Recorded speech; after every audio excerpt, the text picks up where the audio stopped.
out the first month and a half of the season. I don't think he gave up a run through his first 30 games or something like that. And that's a hard performance to continue to duplicate and replicate, because it's impossible to go that long without giving up and earned run consistently. And I think the fact that he had to have the league catch up to him a little bit, well, not really catch up to him, but his numbers level out a little bit, and the fact that they just couldn't consistently get to pitching from the top starters that they were supposed to get it from, and they just didn't hit the way they needed to, it really cost them down the stretch. Now, just going over the MLB quickly. So tonight, right now, the A's are playing right now. It's bottom of the first. They're playing the Rangers. So really, they're in a season with the worst team in the league. Or one of the worst teams. So they should, make the postseason, I think, the A's. So they're winning 1-0 right now. Samardzija is pitching. It's bottom of the first, as I said. And Seattle is playing L.A. today. The Angels tonight at 9:10 p.m. his first pitch. C.J. Wilson's pitching, who I think is a terrible pitcher. I hate C.J. Wilson. And I think they should beat him. Paxton's pitching for the Mariners. And the Mariners have to win to stay alive. So say if the A's win tonight and the Mariners lose, A's clinch wildcard spot. But if the Mariners win, regardless of what happens with the A's game, they're still in it. So it's going to be very interesting, very tight. CB, who do you have in the second spot for the AL wildcard? I think it's the A's. They should be able to beat the worst team in baseball. Well, actually, now the Diamondbacks are technically the worst team in baseball. But I think they should be able to beat the Texas Rangers, who are the second worst team in baseball, 1 out of 2 games. And they just need, with a magic number of 1 through 2 games left, it's hard to imagine them losing both games. And then, if necessary, a game 163 against the Mariners.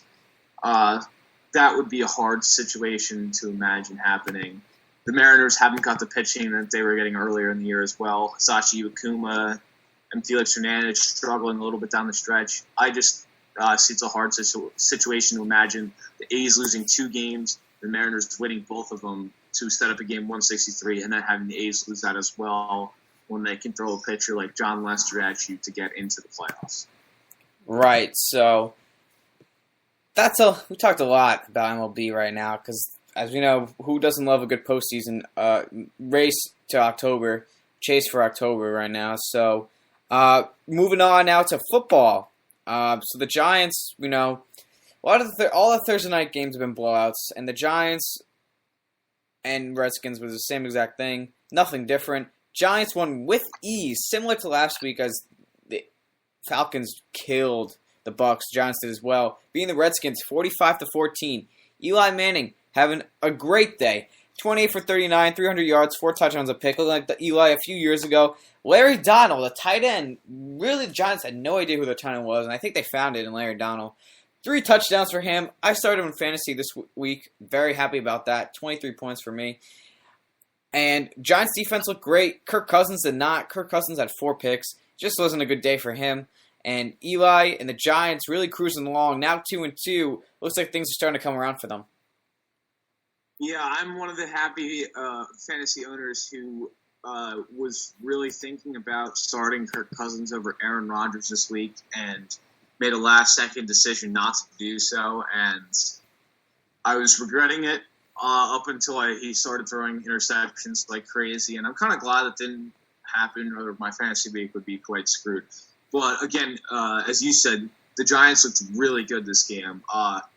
Now, the Washington secondary is a little bit depleted. D'Angelo Hall's out for the year.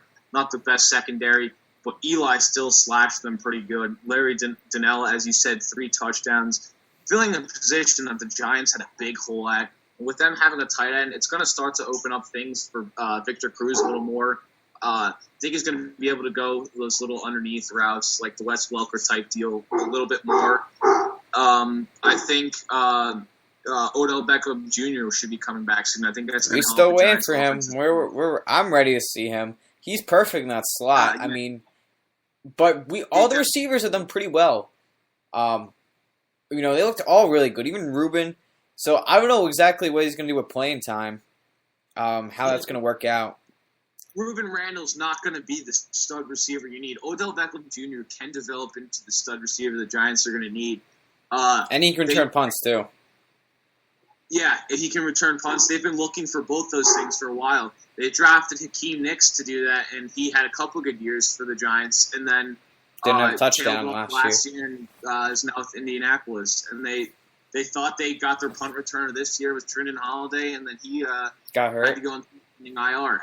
So the Giants hopefully will get two positions filled with that with Odell Beckham Jr. coming back. It should be interesting. The Giants next week, they are playing the Falcons. They have over a week to prepare for them. It's going to be a big game. This is going to be a huge game. The Falcons, I mean, if they play like they did against Tampa, I mean, it will be bad for the Giants. I'm a little bit nervous. It's a good thing the Giants are home for this, because if they were away, I would be extremely nervous. And, I mean, at home, they got a shot. It's going to be tough, but they definitely do have a shot. Hopefully we see something good for Giant fans.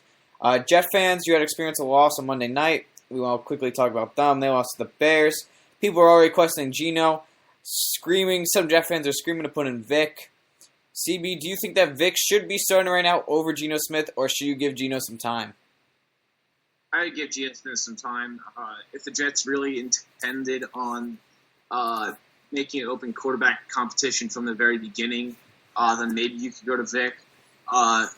Vic might give them a little bit of a better chance to win right now, but Geno Smith honestly hasn't looked that bad. First off, the running game has been very good. Chris Johnson hasn't been great, but Chris Ivory's been doing really well. The combination of those three backs of Chris Johnson, Chris Ivory, Bilal Powell looked really well. Has looked really good. Also, Geno Smith has looked good running the ball. Now Vic can bring that dimension to the table as well, but the Jets are hoping that they can find their franchise quarterback in Geno Smith. Now, he had one rough start last week, but the first two games, he looked like he was a much better quarterback than he was last year, much more developed. I think it was just one bad game. I think he could certainly rebound and have a great season this year. Yeah. The Jets' defense struggling in the secondary, but their pass rush and run defense is phenomenal. I think their biggest problem is not Geno Smith. It's definitely their secondary. Because Rex Ryan is always used to having those cornerbacks, like he's had Antonio Cromartie and Darrelle Revis over past years.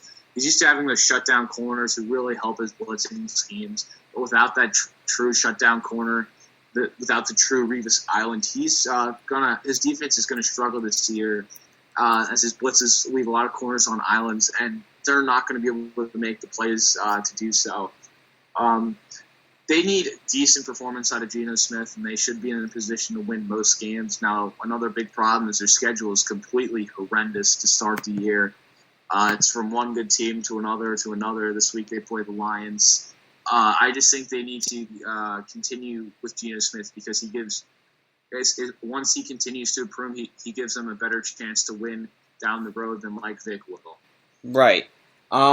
Personally, I think of Geno should still be starting, but if there was a situation like the Bears, I think Vic should come in and try to save the game. Try to get them to win. I think that's fine, and then you can start Geno next week. But Geno's still pretty young, second year in the league. He's going to make mistakes. Why not make him continue making those mistakes in the game, especially if you're a team that wants to make the playoffs? Put in Vic in there, see if he can win the game for you. And if not, just put Geno back in next week. Even if he does win it for them, put Geno back in next week. Make him learn from his mistakes rather than keep on doing the mistakes in the game.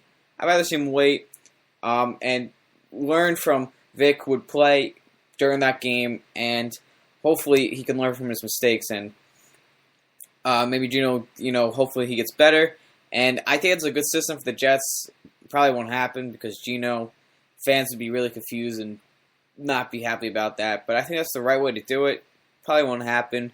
Geno, though, if that's not going to happen for him, he's got to be mature, and he's just got to deal with it and try to get through these games. I mean, the Lions, they don't really have the best secondary, but they've looked pretty good the last few games, but on paper, they don't look that well.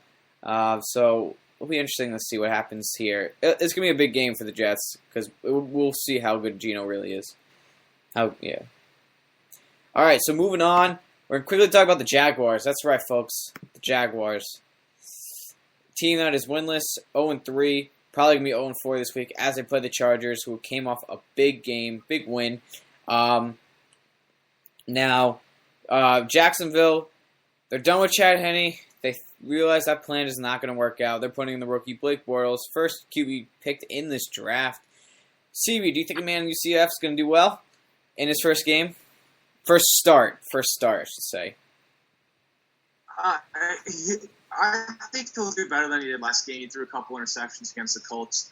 He threw a long touchdown pass to Allen Hurns. I think Blake Bortles is put in a pretty decent position. Now, obviously, Toby Gerhardt's been doing absolutely nothing in the running game. Now, hopefully, Blake Bortles' passing will help open up the running game a little bit. I think he's a more elite and prolific passer than Chad Henne. I think he has a decent number of weapons around him. 3 rookie wideouts that are all not bad in Allen Robinson, Allen Hurns, and Marquise Lee. I think we're going to really start to see Allen Robinson and Marquise Lee really develop around Blake Bortles as well, and they're going to get a good connection. They're all rookies bringing up around each other. That's going to help for their chemistry along the road. They're looking to build a passing game for the next that could be daunting for the next 10, 12 years, and I think they have a chance to do that. Robinson out of Penn State had a very, very good season last year, and I think both those wide receivers can develop into elite-level wide receivers, especially working together. And Cecil Shorts was a good wideout as well for them, and he's going to be another good target for Bortles to throw the ball to. And again, if they can ever get Justin Blackman back from his indefinite suspension, that'll be even another weapon for Bortles. Now, that probably won't happen this year.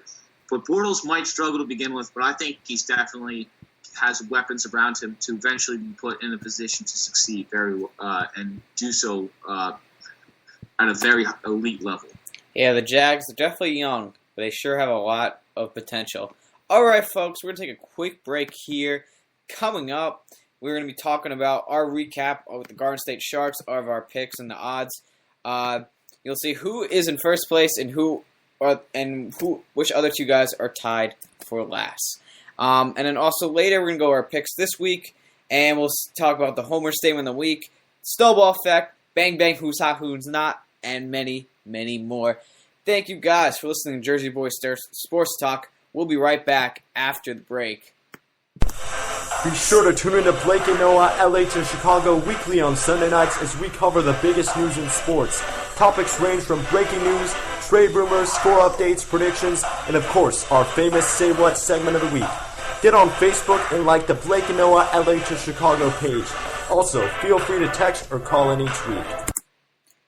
Alright guys, welcome back to Jersey Boys Sports Talk. As you may already know, Nick is not here for this week's show. It is just me and CB, so get ready for a better show. Just saying. just kidding. Don't worry about it. So Nick doesn't have that one. Yeah, so we do. So I just want to say some of the segments we're not going to have today because of Nick. So we're not having the Joel Embiid Memorial segment. We just don't. We're not as creative as Nick when it comes to Twitter hashtags. You're not Twitter specialist, social media specialist like Nick. We cannot simultaneously hold 3 Twitter accounts. We have enough trouble holding one. We're also not doing Bro of the Week because that is Nick's thing, and we feel like we should not touch that because Nick is also very creative when it comes to that. And also remember, today, if you want to call in the show, it's a new number today. It's not the normal number because Nick is not here. So the new number today is 201-937-9176. I'll say it one more time, 201-937-9176. Call us at any time during the show. We could be, you could talk about anything. You can talk about what's your favorite fruit, what's our favorite fruit. I don't care. It's personally apples, in case you're wondering. So just call us anytime. 201-937-9176. And also check us on Twitter at JB Sports Talk. One more time, at JB Sports Talk. So let's move on today. Talk about Jeter, MLB, playoff, postseason. What's going to go on there? How is it going to be set up? And the Giants very quickly. Thursday Night Football. Now we're going to the Garden State Sharks. It's one of the big segments on the show. It's when we recap. Talk about picks that we've made last week, NFL picks we made last week and this week. Based on odds, not just who we think is going to win based on the odds. So we'll quickly recap last week. So The Texans and the Giants played. They had an even line. And both Nick and CB picked the Texans. I went with my team.